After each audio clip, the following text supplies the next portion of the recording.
Welcome back to civil ज्ञान। तो जैसा कि एक इम्पॉर्टेंट इन्फॉर्मेशन सभी के पास आ रही होगी कि एनएचपीसी और टीएचडीसी की तरफ से आपके पास मेल आ रहा होगा। कुछ के पास आ रहा होगा, कुछ के पास नहीं आ रहा होगा।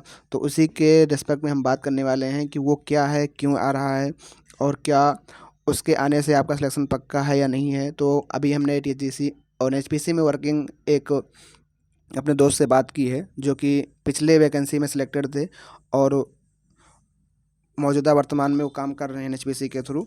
तो क्या हुआ था उसका प्रोसीजर, तो उनसे मैंने बात की और जानने की कोशिश की और ये जानने की कोशिश की आखिर इसका क्या है, मतलब कि जो मेल आ रहा है लोगों के पास उसका क्या मतलब हो सकता है, क्या मेल आने से आपका फाइनल सिलेक्शन है या नहीं है। तो उनसे मैंने बात की है क्योंकि आज सुबह ही मेरे पास एक मैसेज आया था कि सर मेरा टीएचडीसी की तरफ से मेल आया है, डिप्लोमा की मार्कशीट मांगा है। तो मैंने उनको रिप्लाई किया था कि आप अपना अप्लाई जो मांगा है उसको अपलोड कर दीजिए। तो फिर मैंने सोचा कि लाओ मैं बात ही कर लेता हूँ जो एनएचपीसी में वर्तमान में काम कर रहे हैं।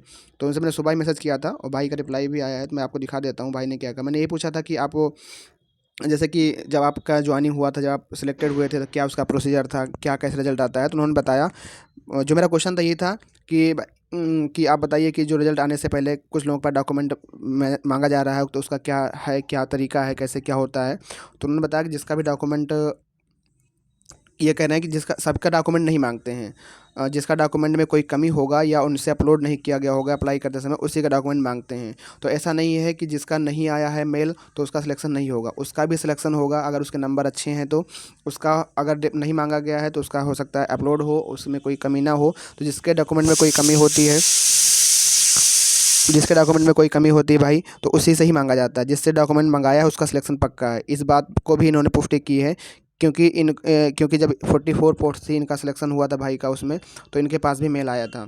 तो आप सभी को बता देना चाहता हूँ कि जिसके पास ये मेल आया है उसका सिलेक्शन कंफर्म है। जिसका डॉक्यूमेंट ठीक है उसका मेल नहीं आएगा, ये बात भी इन्होंने कही है। सबका डॉक्यूमेंट नहीं मांगते हैं। तो आप सभी को पता है कि एनएचपीसी का ये रूल होता है, टीएचडीसी का, कि जितने लोगों का सिलेक्शन होना होता है उन्हीं लोगों का ही डॉक्यूमेंट के लिए आता है और उन्हीं लोगों का ही फाइनल सिलेक्शन होने वाला। लिस्ट जब आएगी उसमें ही उन्हीं लोगों का नाम रहने वाला है।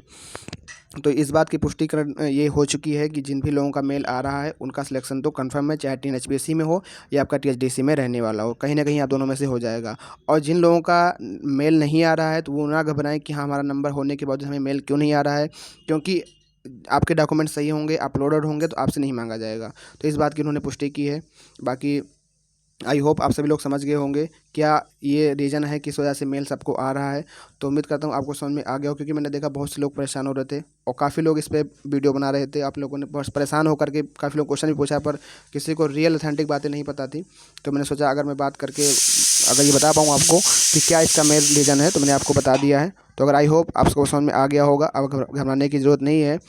और आप सभी के सहयोग से हमारे चैनल पे 2500 सब्सक्राइबर हो चुके हैं। तो थैंक यू आप सभी को इस सब के लिए, सपोर्ट के लिए। अगर आप चैनल पर नए हैं तो चैनल को सब्सक्राइब ज़रूर कीजिएगा ऐसी इन्फॉर्मेशन वीडियो के लिए और भी आगामी परीक्षा के लिए और चीज़ें रहने वाली हैं। Thank you, Jai Hind, Jai Bharat, take care, bye bye, love you.